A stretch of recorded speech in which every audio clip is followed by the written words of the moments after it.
Government వచ్చిన తర్వాత insist చేస్తే అది బిఏఎఫ్ఆర్ లిస్ట్ లో ఉన్న కంపెనీని లిఫ్ట్ చేసి 12,000 కోట్ల రూపాయలు ఇన్ఫ్యూజ్ చేశారు. 12,000 కోట్ల రూపాయలు ఇన్ఫ్యూజ్ చేసి రాష్ట్ర ప్రభుత్వానికి ఏమైంది?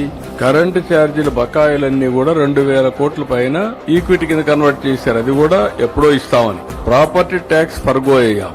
వాటర్ ఛార్జెస్ అన్ని వదులుకున్నాం. ఇంకొక పక్క సెక్యూరిటీ మనల్నే పెట్టమన్నారు. దేనికి పెడుతున్నాం? ఇవన్నీ ప్లాంట్ వైబిలిటీ తేవడానికే కదా.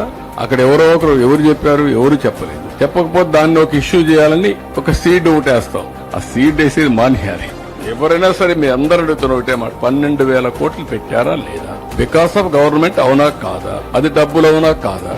నేను వాటర్ ఛార్జెస్ అని ఫర్గోయానా లేదా? కరెంటు ఛార్జీ పోయినా లేదా? సెక్యూరిటీ పెట్టానా లేదా? ప్రాపర్టీ ట్యాక్స్ వదులుకున్నావా లేదా? దేనికోసం వదులుకున్నాం? మన వాళ్ళ కోసమే కదా. అట్లా ఉండి ఎంచోపైన అదే మాట్లాడుతూ ఉంటే కూర్చొని ఎవరికైనా విసుగు వస్తుంది. కరెక్ట్ కాదు, గుర్తుపెట్టుకోండి అందరూ. ఎట్టి పరిస్థితులు చేయరు. నేను కూడా 3 నెలలకు ఒకసారి రిపోర్ట్ తెప్పించుకోండి. ఒక గోల్డ్ మైన్ అది ఎట్టి పరిస్థితుల్లో లాస్ లో రన్ కావడానికి వీలు లేదు.